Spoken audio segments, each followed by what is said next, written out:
Hello and welcome. This is Mary Buckham, and this is our last day of our 5-day challenge. I hope you didn't hear me, the skid marks as I slid into my seat here. A little bit late today, but the classroom is open, and when you're on board, love to hear that you're there. Yay, Jade's here.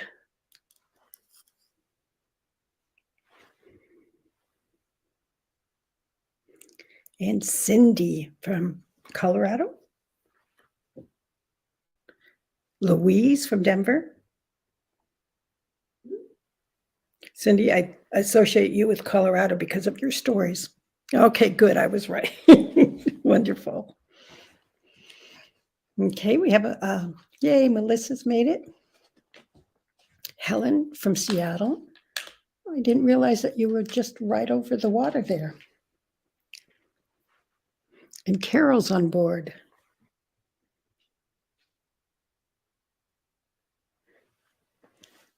And Mickey from New Jersey. Carol says this is like the last day of school. Yes, it does feel like the last day of school.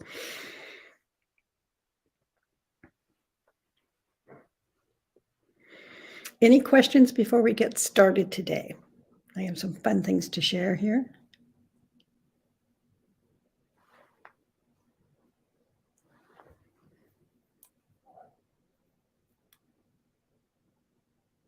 Ariana's on board. That's lovely.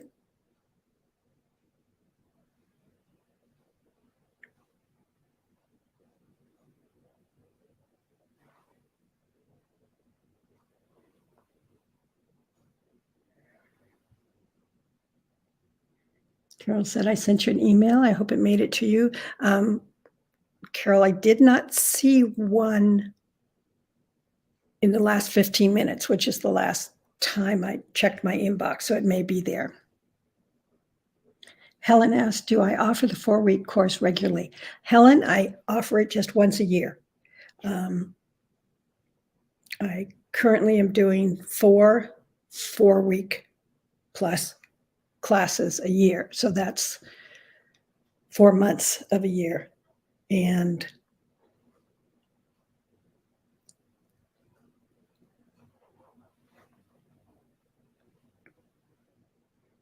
for those who have asked about the same question Helen just raised about offering it, when you take the course, you get it forever. So even if so the material is yours, you get the discount, you get to listen to the question and answers that we do, the live ones. The only thing, if you're really booked for this month time-wise, is that you may not be able to post the homework assignments and get the feedback.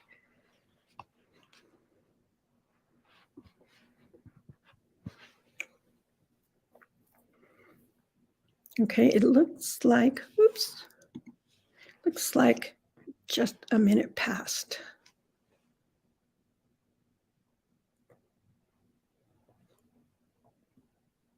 Somebody's saying, long time no see, but I don't have a name for you, so I can't see that. My apologies there.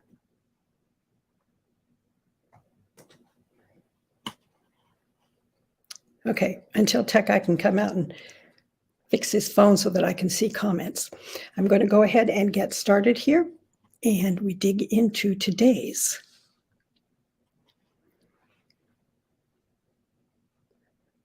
Carol, it's buck ham, like a deer and a pig. So that may be the problem if it's not coming through. Buckham. Not my fault.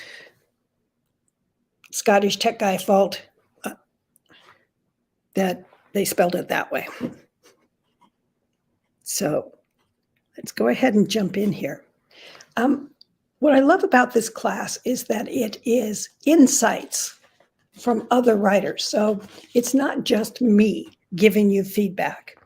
And what I've done is I've interviewed a number of writers, and those in the workshop this coming month will have the whole interviews, but I've selected certain quotes to help you, because all of us have this opportunity to learn from the best simply by reading their books.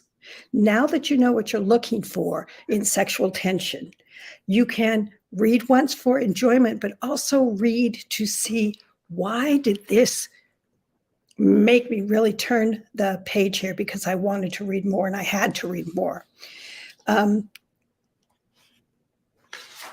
So this lecture today is, what if you could ask some of your favorite authors how they approach thinking and writing about sexual tension?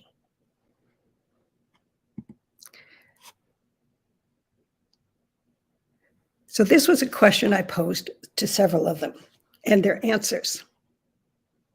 Oh, Ginger, it's you. Hello, I hope you're doing well. This is from Linda Howard. Awareness. This is what she says in defining sexual tension. It's awareness of each other as male and female, or female and female, male and male, if that's what you're writing. It's that awareness of attraction, that awareness of sex as an issue between this couple. Angela Knight describes it as sexual tension is that zing you get when you're with someone you desperately want, but whom you can't have for whatever reason. Christine Feehan. For me, it's the intimacy and chemistry and growing awareness, building between the hero and the heroine as they begin to know one another. And that intimacy are these 7 steps that allow the reader to see, in spite of good reasons, conflict, that is going to keep them apart, we can also see them reach a stage and then maybe backtrack, or reach a stage and jump forward a lot and then rethink things and backtrack. Laurie Foster says, in one word, awareness. Characters notice little things about each other. The way the heroine tucks her hair behind one ear, how the hero smiles, so slow and wicked. Now, look at that. It's specific awareness of the smile, but even she, in this answer, gives that emotional response from a character, seeing that as slow and wicked. How she goes still when he's close, and how he seems to know what she's thinking and feeling, no matter what else is going on in the book. Now, these are not the 12 stages, but this is how you build the 12 stages, these kind of details. They're aware of each other in a heightened way, emotionally, physically, and mentally. Jenna Knight says, sexual tension combines awareness with desire, denial, and restraint.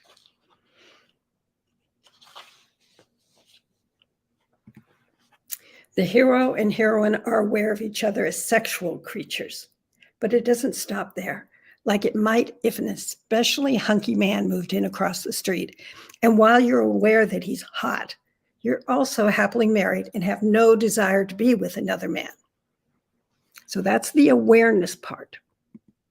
But say, if you're recently divorced after your husband left you for his young secretary and made matters worse by telling you that you're lousy in bed, then maybe you look at this new hunky neighbor and your hormones goes into overdrive. You're definitely interested. But you've also got baggage. That's the conflict. Seemingly solid reasons that prevent you from making a move or expressing interest despite how badly you want to. That's why you need these 12 stages to slowly get to the point that your character can express interest or make a move. So when he comes over to borrow a cup of sugar or stands just a little too close, your heart begins to pound. And when he leaves, but the scent of him, that incredibly rich masculine scent of leather and patchouli lingers. Well, you can't stop thinking about him, wondering, imagining, wanting.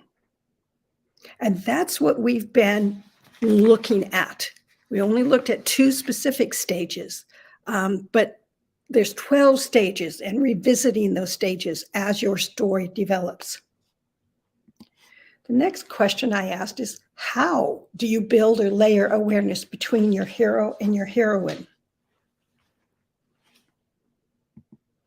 Laurie Foster says, I like to let the reader know from the jump, meaning right from the beginning, that these 2 people care more than they realize. We have a response here. Wow, where does he live? That's what you want your readers to be saying. For me, the fun is getting, for Laurie, the fun is getting the characters to realize it, to understand that it surpasses the physical. They start getting involved under their own false pretenses. And it takes them a while to realize the depth of their emotions.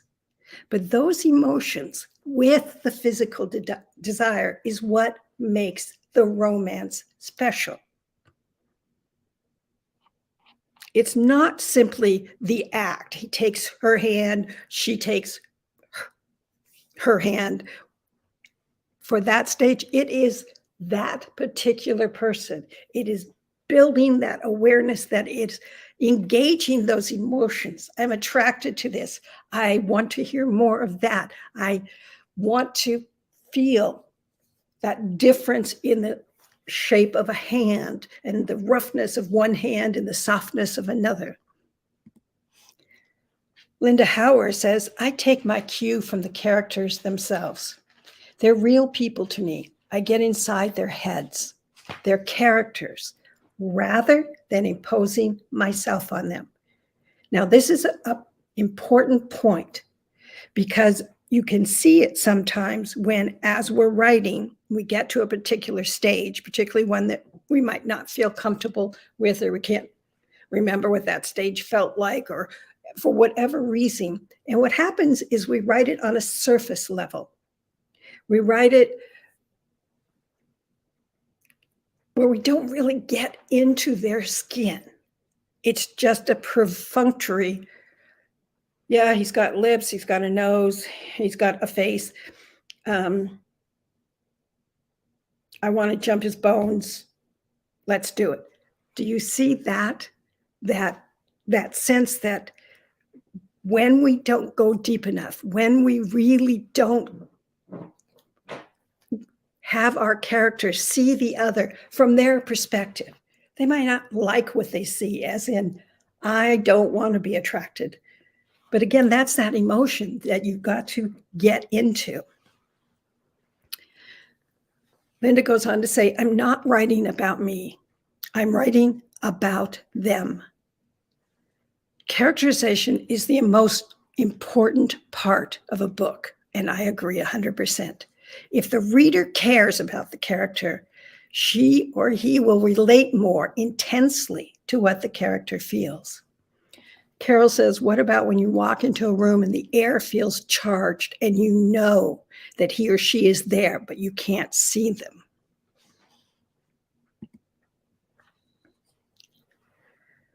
Christine says, I use small things, touches, expressions, thoughts, humor, awareness, until a sexual tension is so strong that hopefully the reader is screaming for fulfillment. I want the hero and the heroine to grow in the understanding that the sexual excitement and the awareness are enhanced by their growing feelings for one another. I have another comment here that I can't see, but it's spot on. That's why every romance couple, it comes out differently. It should, because you've got different couples.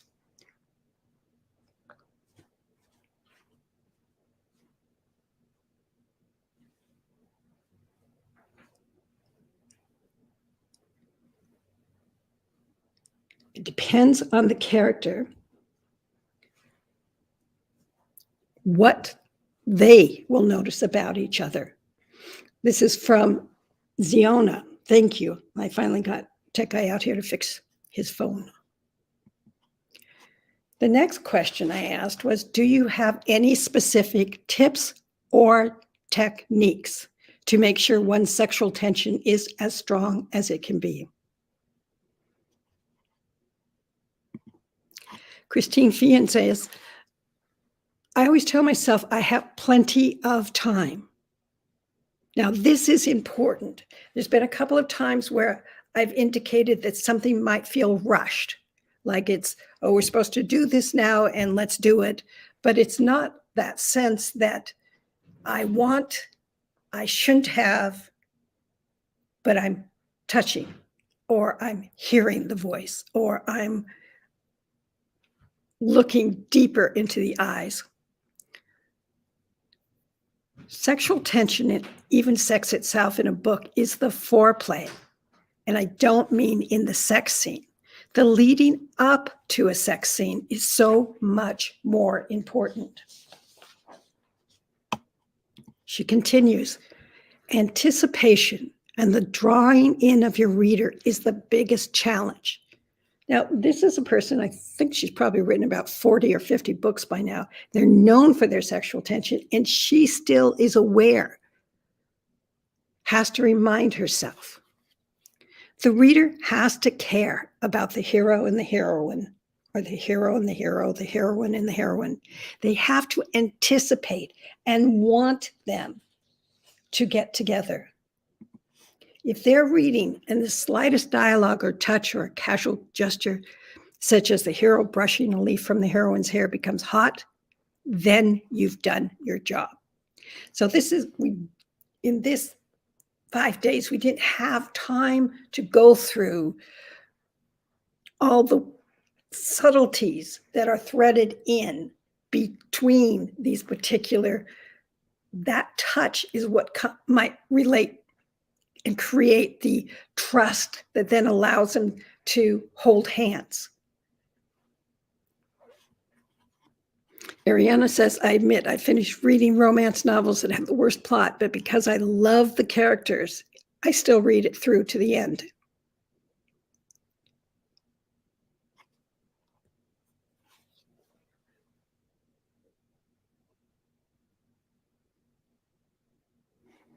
Helen agrees with Carol that, and trust me, it's an issue a lot of people deal with, the going too fast, to slow it down. And even in the writing of a novel, that's one of the biggest lessons you can learn, is instead of rushing through and just throwing more stuff at a character because you don't know what should happen next, to go ahead and slow down.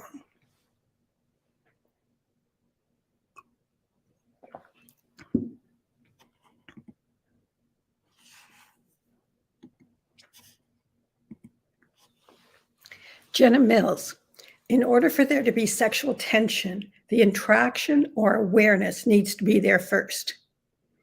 It's very possible to be attracted to someone sexually,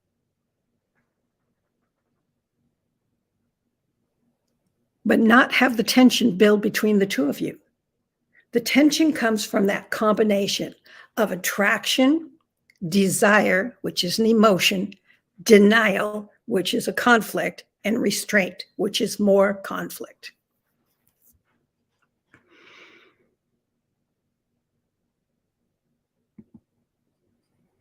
And in writing, this can be built in through all sorts of techniques. One easy way is to have the characters say one thing, but to use their internal dialogue to reveal dramatically different thoughts. Ginger says, I thought of what I learned from this course when I watched the BBC series C.I. Strike. By the 4th season, you're screaming for the two detectives to get together. And that's in something like a mystery series. You build it over books. You don't have to rush it in the first book or have it come to the sexual act or the resolution of the relationship in the first book. Laurie Foster says, think about the scene, visualize it, see as you would a movie, so you know what the eyes focus on. Now, I've told a couple of you about how in what the assignment that you shared, sometimes you shifted unintentionally the attention away from the couple and onto something else, and then shift it back. And it's kind of like having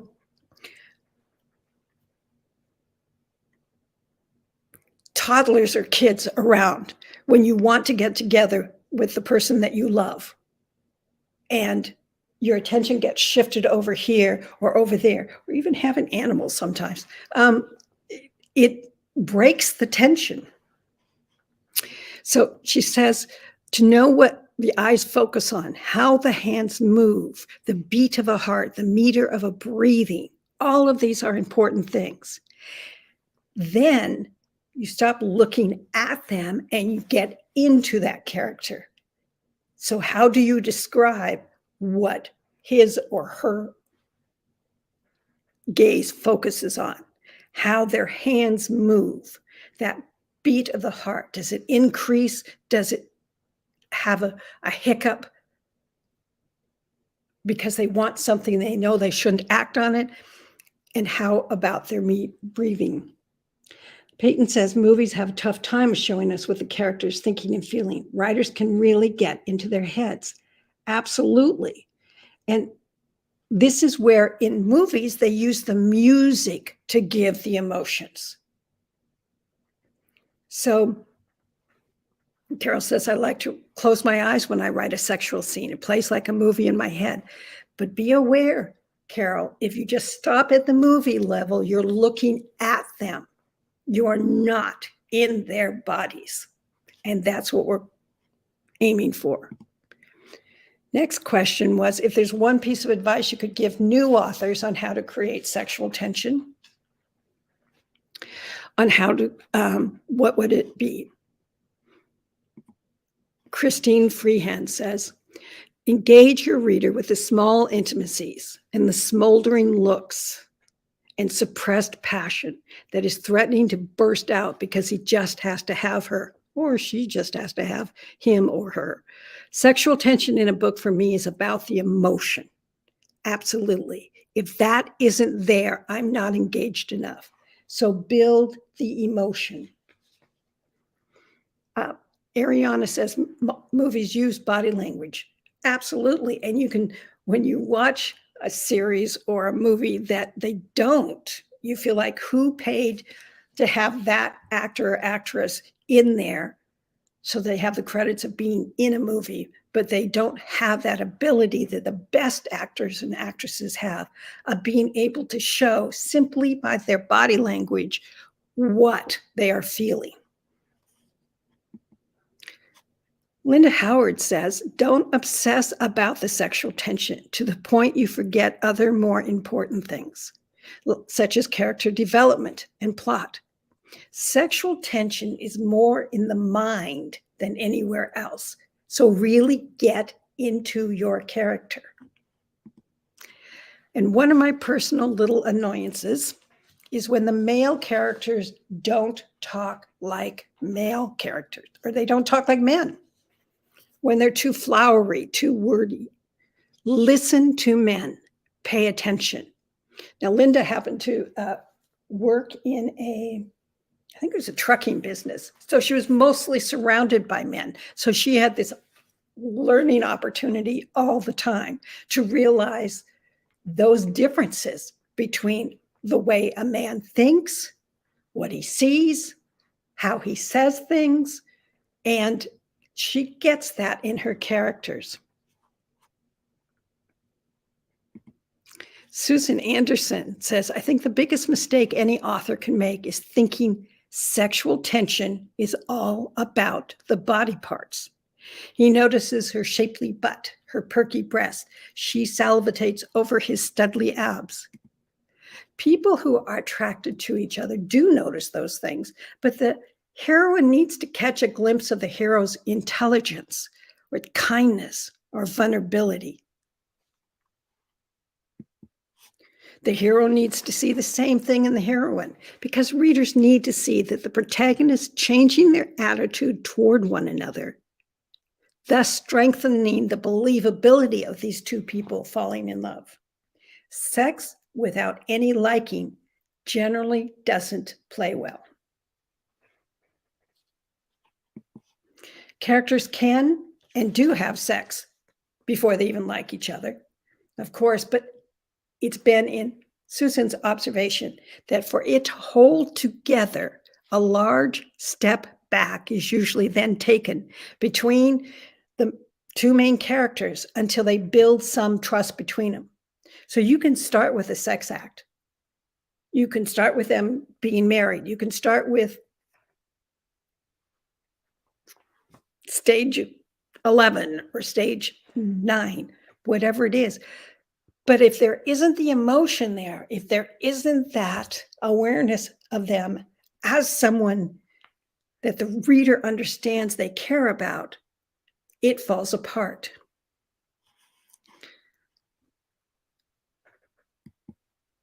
I personally find the give and take of conversation between the hero and heroine sexy. This is Susan Anderson. You can find it in her work. Gotta love that verbal one-upmanship. But keep in mind that that's why when you're writing humor and you're going along, the humor is so fun to write. The one-upmanship is fun to write. But you got to make sure that it goes deeper too. Laurie Foster says, if it's not a natural part of your voice, if it doesn't come easily to you, write what is natural and what does come easily. In this industry, meaning the book industry, voice is everything. You can't force it. You can't follow the market.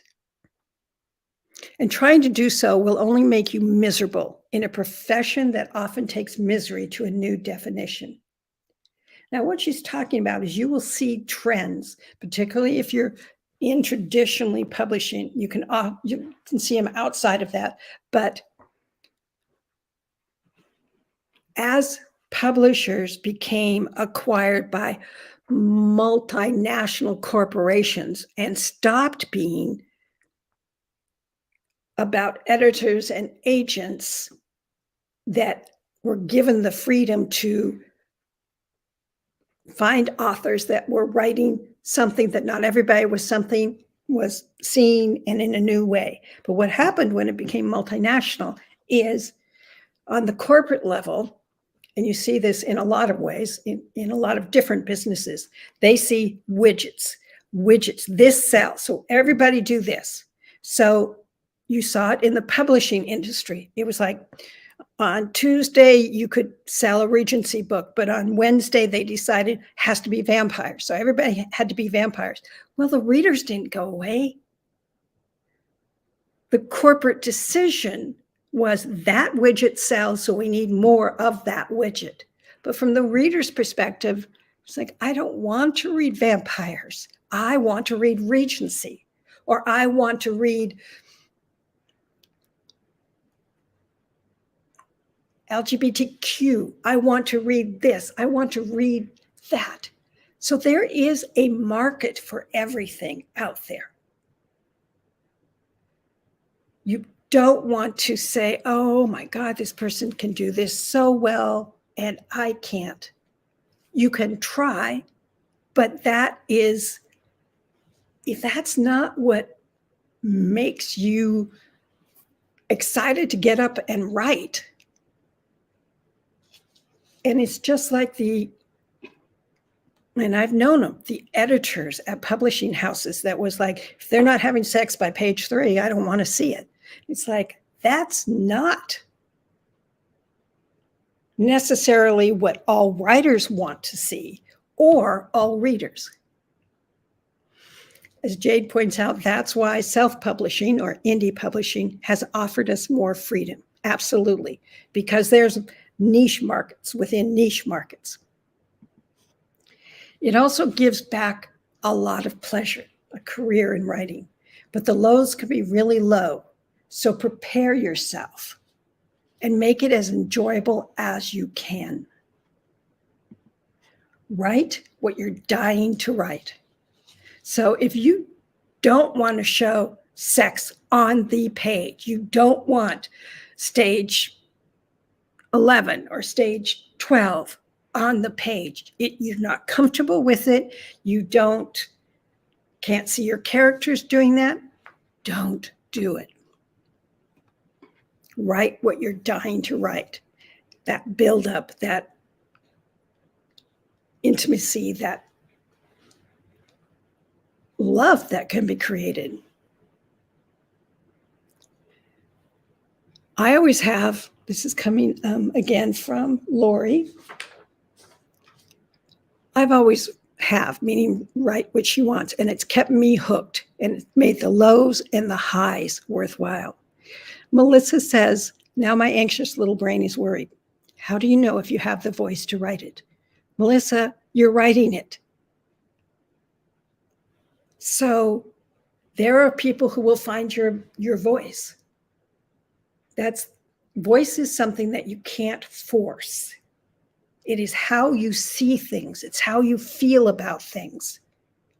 That is what allows you to write the kinds of stories that you're going to write.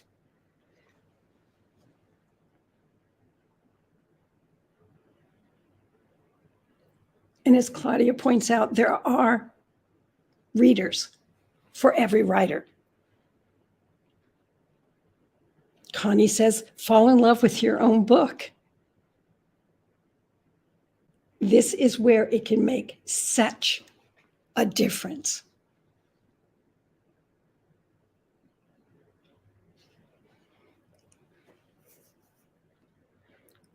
If there's things that you want to write about and there aren't any books like that, that's not a reason not to write it.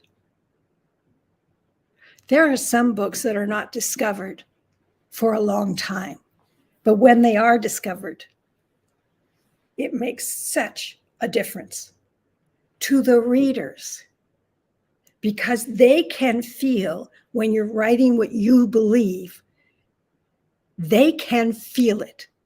And if they feel that and know that somebody else has felt it, the characters, the authors, that can give them hope. It can give them permission.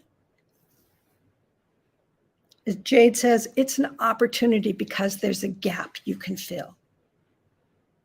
And again, it is the best time to be a writer in some ways, because you don't have a committee saying, nope, that red sweater isn't going to go check this book. You don't have a narrow, we've already bought 2 of these kind of stories this month, so we're not going to buy this one. So this is, if you believe in yourself, and only you can do that, it is what drives you on those high days and on those low days. Claudia says that's why I read so many ARCs, which is the advanced reader copy, that she loves new voices. And there's lots of, I remember Tony Hillerman giving a speech once where he was writing mysteries on the Navajo and Hopi reservation. And he got one rejection that said, this would be a good mystery if it didn't have all this Indian stuff in it. Now, Tony had to believe in what he was writing and what he knew needed to be shared. And he kept writing it. almost every traditionally published novel that has been published had to go through a no, no, no, no. But here's the secret. This was told to me by Susan Wiggs a long time ago. And she said, each of us have a number above our head.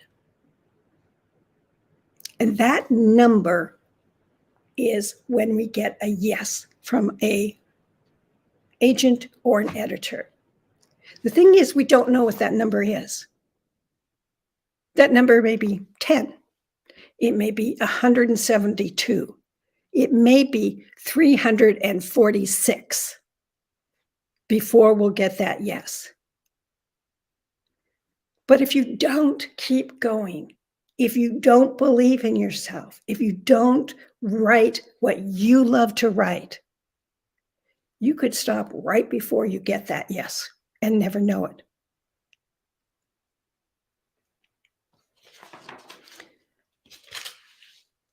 So today, rather than show some examples, and there's good examples in last night's homework, yesterday's homework.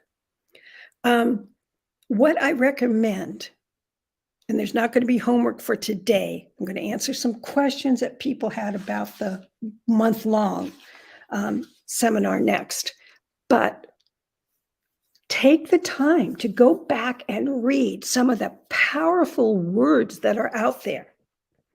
In this last homework assignment, I haven't gotten through everybody's. I'm working on it. And I will keep working until 7, 8 o'clock my time today.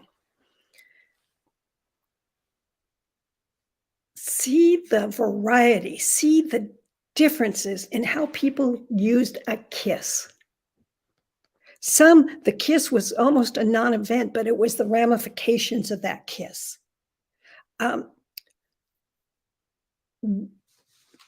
Read Anna Taylor Swearingen, where she used that kiss as a monumental, it was an afterthought in order to express all the emotion that that character felt at that moment.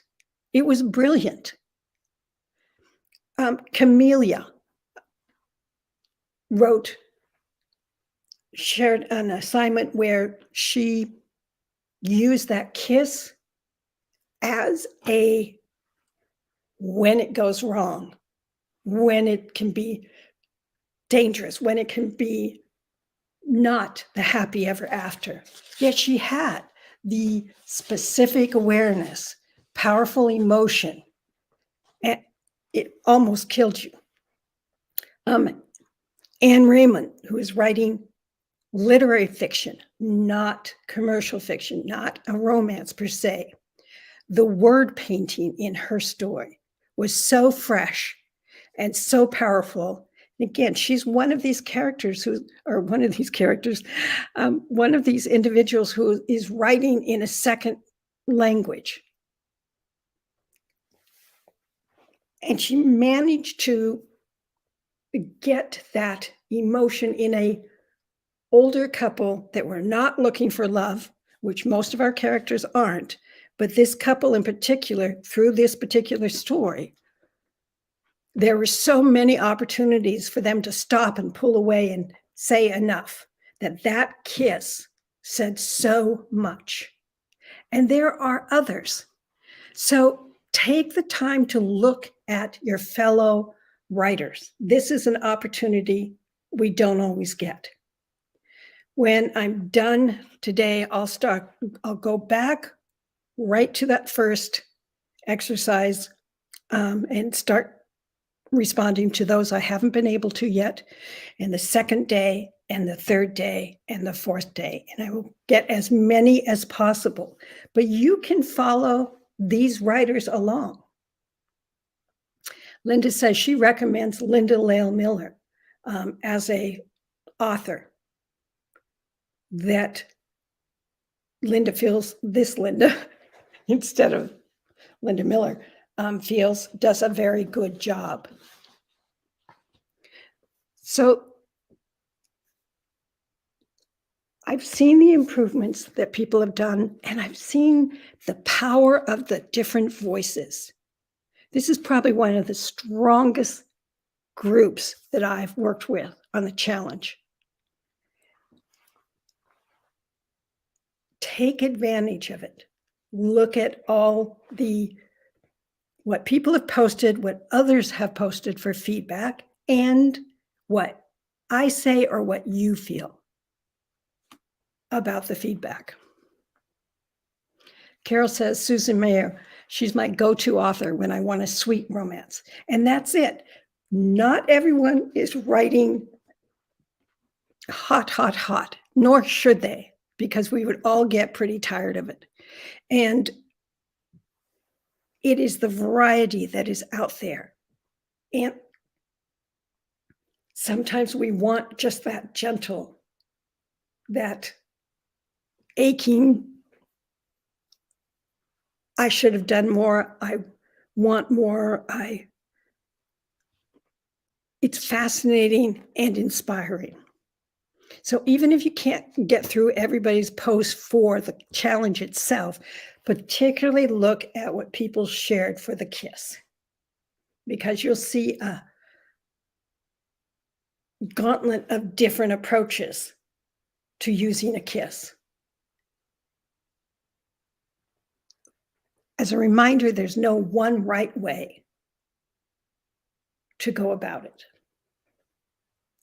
So this is our 30 minutes. The next part, I'm going to answer those questions of people that asked about the month-long. So if you want more information about that, stick around. If not, thank you for being here and for posting, for sharing your feedback to other writers, and to helping others now that you know what you're looking for. Because you can bring it back to your critique groups, you can share the list of the 12 steps and keep what you're doing going.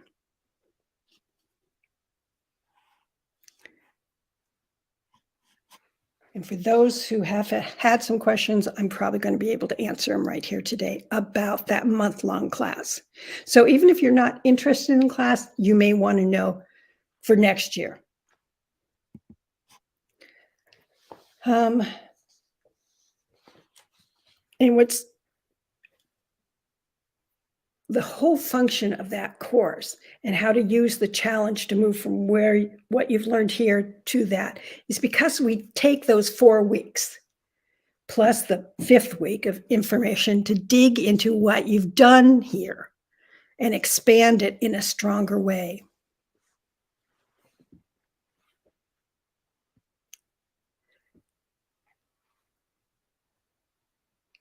So that's what why the 4 weeks is offered. And here are some of the questions. And if you still have other questions, you can post it in the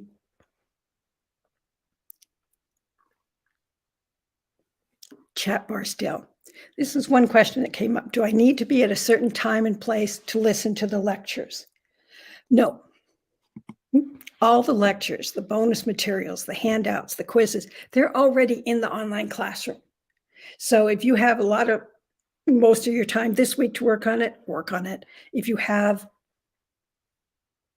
get to it for another 2 weeks because of the day job or life or whatever it is, it's there. It's for you. Will we have time to ask questions about what we're learning? Absolutely. To me, I know as when I was starting out that I had tons of questions that I could not ask in the hour type of things that I was getting. They didn't have online. Yes, that's how long ago it was to use. In fact, I was involved in one of the initial online connecting writers with teachers experiments out there. But then to add in that, I think I'm doing it right. I think I'm getting the concepts. Will you take a look at it? And that's what the 4 weeks take. because that's what the homework assignments are. So you can do what you did in this challenge, but have more time to explore it, think about it, review it, come back to it, because there's fewer people for one thing, and that means that I can get to it. What if I have a question before we meet on Saturday? That's where we do the Q&A, or can attend that Saturday Q&A. That is why that Facebook group matters. Anytime during the month you have a question, you post it to the group. If it can be addressed there, I'll do it in the group. But if it needs more clarification, just like using some examples in this challenge, I'll explain it in the Q&As, and you'll be able to review in the replay if you can't make that live Q&A.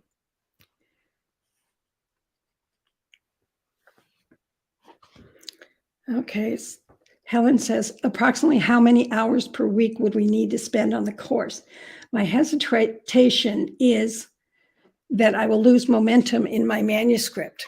I'm glad that you brought that up, Helen, because the most important thing is to keep on writing. And that's why I've created the course, so that if you can't get your momentum is going this week and next week it slows a little, or you find more room than you do last week's. It's all depends on how you want to use the time. So you can, most people who are taking the course are also writing. The Q&As stay to about an hour, and everything else is under your control. So put your writing first. Do your writing for the day. Then read the stuff when you can.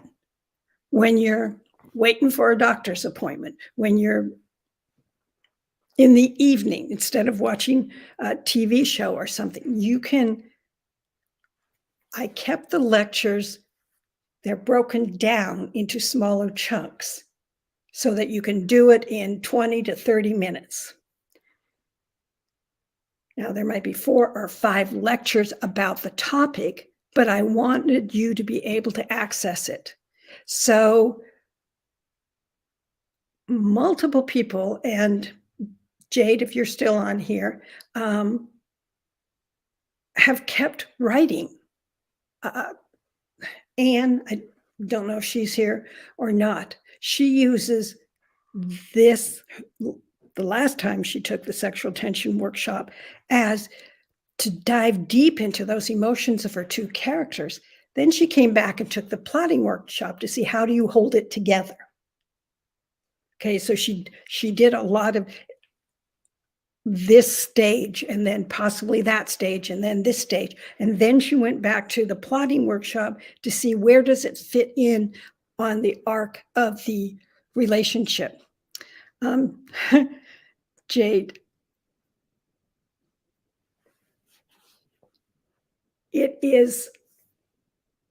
Jade has done this with the plotting thing, where she would take it, it's usually in the fall, that's plotting for all commercial fiction, and then she would use that as momentum to write 1 story a year as she cared for her aged mother.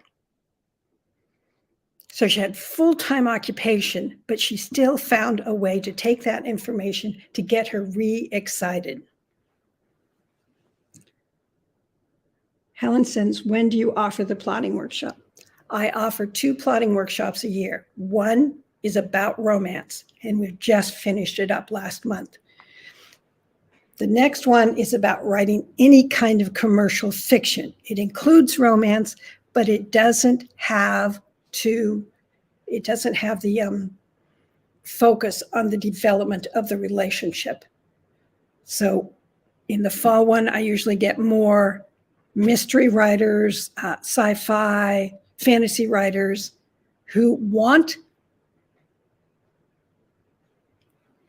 some want a strong romantic element, some don't want that at all. So what we look at is the story structure itself, and then you get to decide how to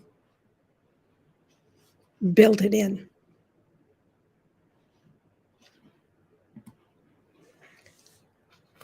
how long will I have access to the course materials once the course ends? This challenge, it used to be about a month, but we found that we don't get back to remove the stuff. So until we do the challenge again next year, all of the information and feedback is going to stay here. So until this time next year, roughly, probably about the month before, and then Tech Guy cleans out this and then allows the new people into the challenge. For the 4-week seminar, you get it forever. So Carol's on her way. Thanks for letting me know. And I think that's, oh, there was one other question, oh, 2 questions. Does this forever also include the Q&A sessions or only the course material? No, it includes the Q&A sessions. And that's a designated group, and it's only you and the other individuals in that you've worked with during the month, if you can. So that acts as a core group for you to go back in a couple months from now and say, hey guys, I'm rewriting something now, so I'm at this stage. Did I understand that right? You can look at the lectures again, or you can go back to this group and say, would anybody be willing to look at this and possibly giving me feedback? And if they have time in their schedule, they might be able to do that for you. So within a week following the course, we'll have compiled all the Q&A session into a format. So you can access them in the classroom, and you can still access them in the Facebook group. And the last question I had, is the course geared only to newer writers or to published writers? I get it from both sides. It's geared to both, just like in this challenge. Newer writers and published authors who are looking for tools to enhance their understanding of plotting, more books, that's plotting, but writing sexual tension in this case in a more consistent manner. So those are my questions. Any other questions people might have here before we sign out? Again, I will respond to as many people as I can by 6 or 7 o'clock tonight. And if I don't respond, other people are giving great feedback. Linda says, thanks to Tech Guy, computer guy in the background, the one I always shout honey to. Okay, Connie had a question. Do you recommend plotting before this one? It all depends, Connie. You can do the one that you feel like you need right now until the plotting one comes up. Or if that's what you feel you really need, then you can wait for that one.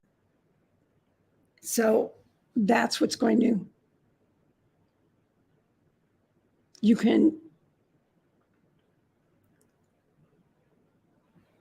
the plotting one helps you then visualize where to plug in the sexual tension, but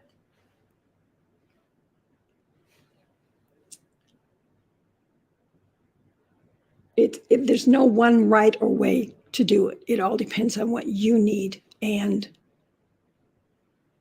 what can get you writing and moving forward. Martha says, how long are the challenge sessions available after today? They'll be available, the challenge sessions, until 11 months from now, until we have to clean out the classroom for the next challenge, if I do another challenge here. So any other questions here? Corrine says, thanks. She's going to see us in the next class. And this is why there's so few spaces left for the writing sexual tension, is so many people who just were finished the writing plotting for romance are in that next class.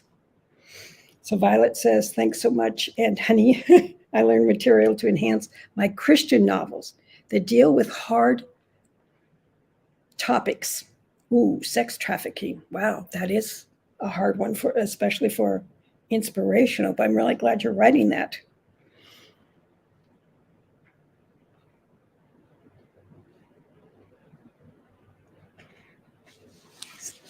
So again, thank you for those, all of you who have attended the lectures, who have posted and shared, and for being here this month. So we'll see some of you again in next month's course. Louise is going to be there too, I believe. And I'm off to get more of the homework exercise feedback. All right, so Ziona says, can we share the handout? Yes, feel free to. That is also something you can find online. That was a handout that I received when I was coming up learning the craft of writing, and it was Linda Howard, I think, gave it to me first, and some amazing writers that they used it. And then I could go back and see. And I think Cheryl actually mentioned that she was watching or listening to an audio book, and that she could spot the stages and spot the steps within the stages. Linda, the handout was the 12 stage, a list of it. And if you go to the top of this home page in this group under files, there's a couple of tabs at the top, video, one of them's files. Go to files and you'll see the handout. And the handout is literally the 12 stages, just a list of them.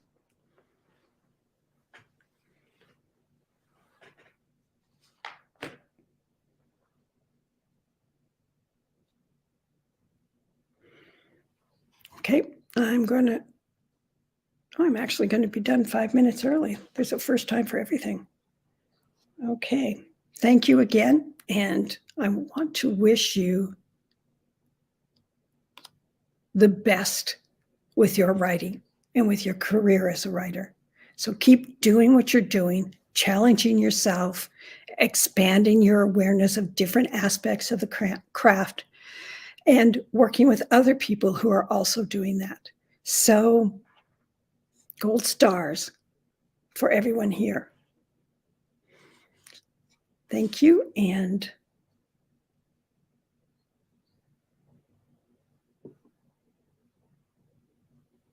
I hope to see you again, Ellen.